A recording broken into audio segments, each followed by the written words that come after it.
Usibiziwe kwangwane. Usibiziwe nkosi yami. Ngiyanibingelela ngani zakwethu. Kulukuthi kule YouTube wamkhulu wasemakhosini indaba elixoxwa ngofakazi. Moya lovunga uzokuthanda kwawo noyigemegeme umfungelwa. No, ngisekhona ingane zakwethu, angiyile ndawo. Ngithi nje yodwa lokhu nginiphendula nje futhi kancane mbejana. Namhlanje sizawukhuluma ngizawuphendula umuntu othe uphuphe ujazi obubende. Wasuba nama-golden lines awu-3, shuthi ama-binding awu-3 abe-gold la emphethweni ezandla esiphikeni kanye naphansi. Angazi noma bekwehla kanjani, kodwa-ke abangawazi umbala omaroni, umbala okanje, umaroni noma ubende. Wona-ke umbala omaroni nobubende. Noma sinikhombise nganali, uyabona lo mbala lo ngasekugcineni wona mbala ethi umaroni-ke lo. Hhayi lokho okungathi kumhloshana nawo umaroni. Kodwa nje ubonakala kahle la umbala obubende. Please-ke do make sure ukuthi uyasubscribe wena or ngena kule YouTube channel kamkhulu wasemakhosini indaba elixoxwa ngofakazi. No, ngithi nje ngane zakwethu nama-ke ngithi ukuhloniphisa, ngithi ukuba mahliphihliphi nyana.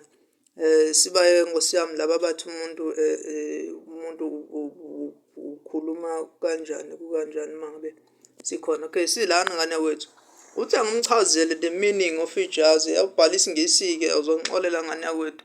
Uzawuzama nje nawe upatanise la esiNgisini. Ngibuye ngingathanda ukugxila kakhulu khona unless kuvuma nami olimini. Kuya ngumuntu ongene nongibethe ngaleso sikhathi. Uma sibaleka nje singisibalekela kakhulu.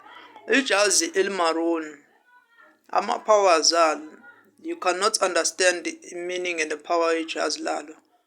Noma ngakutshela mina, but if you cannot feel it wena, angeke kuze kusize ngalutho. But-ke bamba la, ijazi leli lezithunywa zasemanzini straight.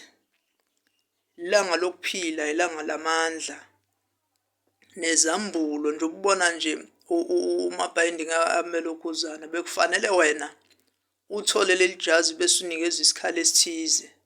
Ebese sizoba umbala nje omnyama straight.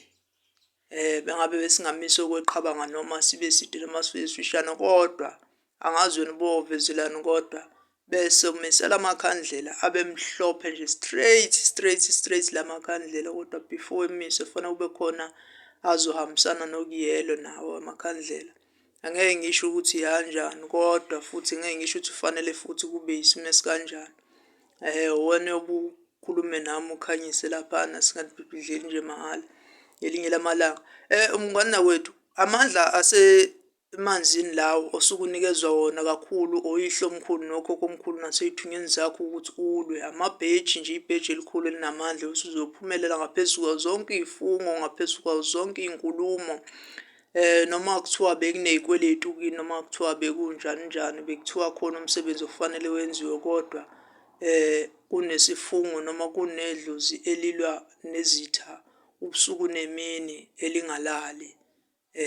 Ukukhanya kwalo kunjengelanga, kuya ngokuthi ngabe ebusuku noma isemini, kodwa suke lilwa lona njalo njalo ngasikhathi zonke. Kodwa-ke ngane yakwethu bengiyawuthanda ukuthi ngelinye lamalanga ukuthole futhi nento ewuba umkhondo. Lawo amandla nje ezambulo ezikuwe zasemanzini zomkhulu nogogo.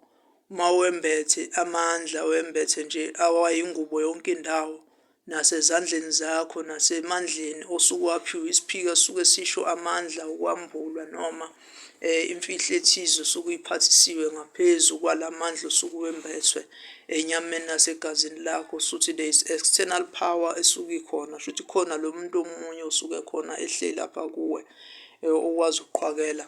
Linamandla-ke nje amakhulu kakhulu, but lidinga ukuthi ube umuntu okhulekayo ngempela, strong. Ufaste futhi ibhande 7 days straight njengane yakwethu, ungayirobhi ukuze uzowezwa kahle lamandla.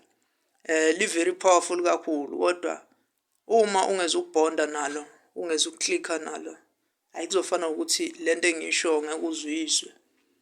Ngoba into ebalulekile ukuba spiritually bonded nento yakho and wabone amandla. Lenza izinto zenzeke kakhulu. Awuthakatheki futhi kalula noma kuthiwa uphethe umuthi nje abalungu abantu. Angisho ukuthi kuthatha lokubeka ngeqoma, wena okwakho ukuthi ungene straight la ekuthenini ungene kwi-fasting. Nxakane uzuzulizwe nawe futhi akusizona iy'thunywa eziphuthuma kakhulu ngamandla, but ziyafokhasa, ziyakwazi ukukhontrola any situation esuke ikhona. Ngiyathokoza Ndawuwe, Makhosi. Ngiyathemba ukuthi uyaphenduleka. Phendula nangevidiyo manje. Magumbini amanye omhlaba wonke abantu ngoba inkathelo ukuphendula abantu kancane kancane uyathi uyabheka ama-comments ekukhona nelinye umuntu usaphinda wana same question. So one uma sekurelator ngizozwa ngani kanjawethu. Please do make sure you're a subscriber. Mkhulu waseMakhosini Ndaba Isixhobo ngofakazi. Amen.